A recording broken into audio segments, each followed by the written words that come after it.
Assalamualaikum warahmatullahi wabarakatuh. Salam sejahtera bagi kita semua. Yang saya hormati, para penonton dengan cinta pada negeri. Yang saya banggakan, Dewan Juri, para penjaga akal dan nurani. Hari ini, izinkan saya, Zuhairiyah, yang berasal dari STAI Raha Amuntai, Kalimantan Selatan, untuk menyampaikan orasi yang berjudul Menakar Gizi Bangsa, tapi mengabaikan gizi guru.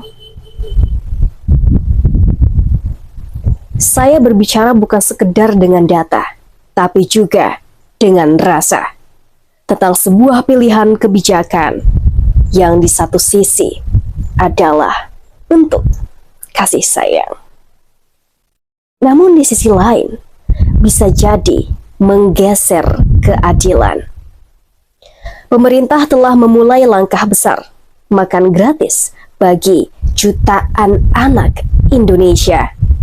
Visinya jelas, menghapus lapar dari ruang kelas, mengenyahkan stunting dari tubuh masa depan bangsa. Dan kita tak bisa menyangkal, 1 dari 5 anak Indonesia masih bergelut dengan gizi buruk. Stunting menjadi warisan yang terus diwariskan jika kita diam.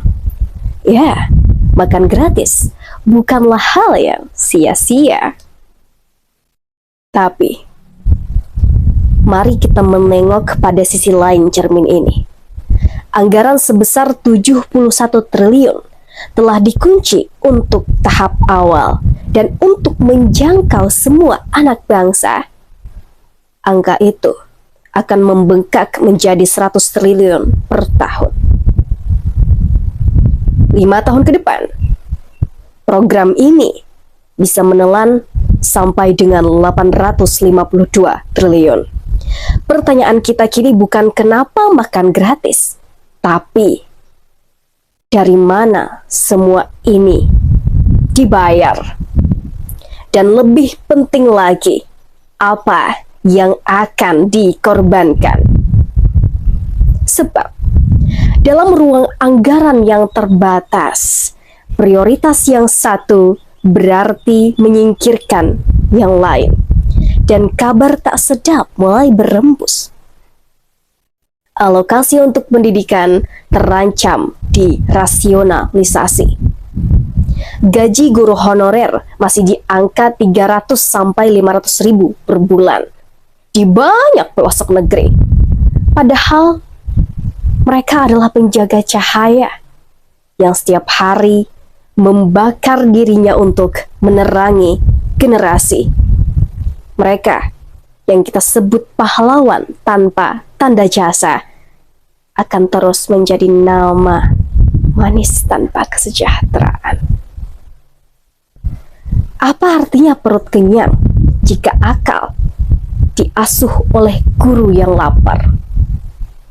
Dan belum lagi soal logistik. 30.000 dapur umum akan dibangun, pekerja, alat, distribusi, makanan, semuanya memerlukan dana.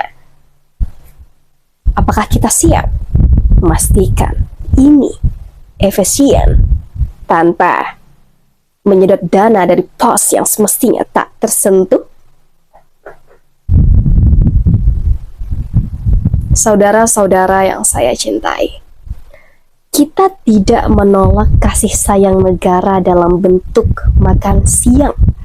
Tapi jangan sampai kita mengenyangkan anak-anak sambil membiarkan guru mereka kelaparan dalam martabat.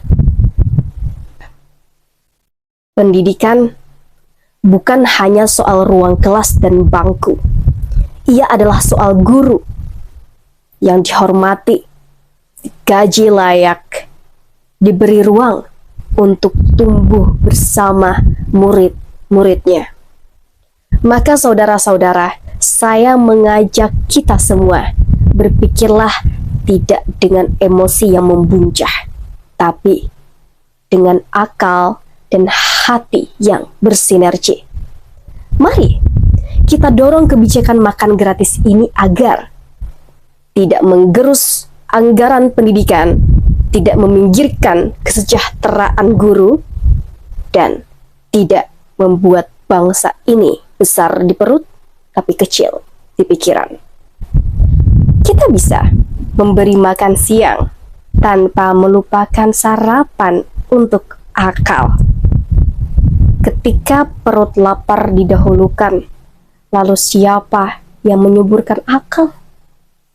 Kita bisa menebar kasih tanpa menanam ketimpangan yang baru.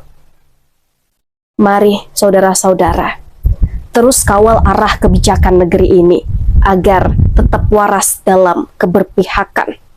Bukan hanya pada yang lapar, tapi juga pada mereka yang membuat anak-anak kita berpikir.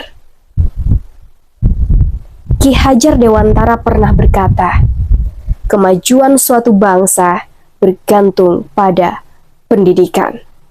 Dan pendidikan hanya akan berhasil jika pendidiknya dimuliakan. Sekian orasi yang saya sampaikan. Mohon maaf jika ada salah kata. Terima kasih. Assalamualaikum warahmatullahi wabarakatuh.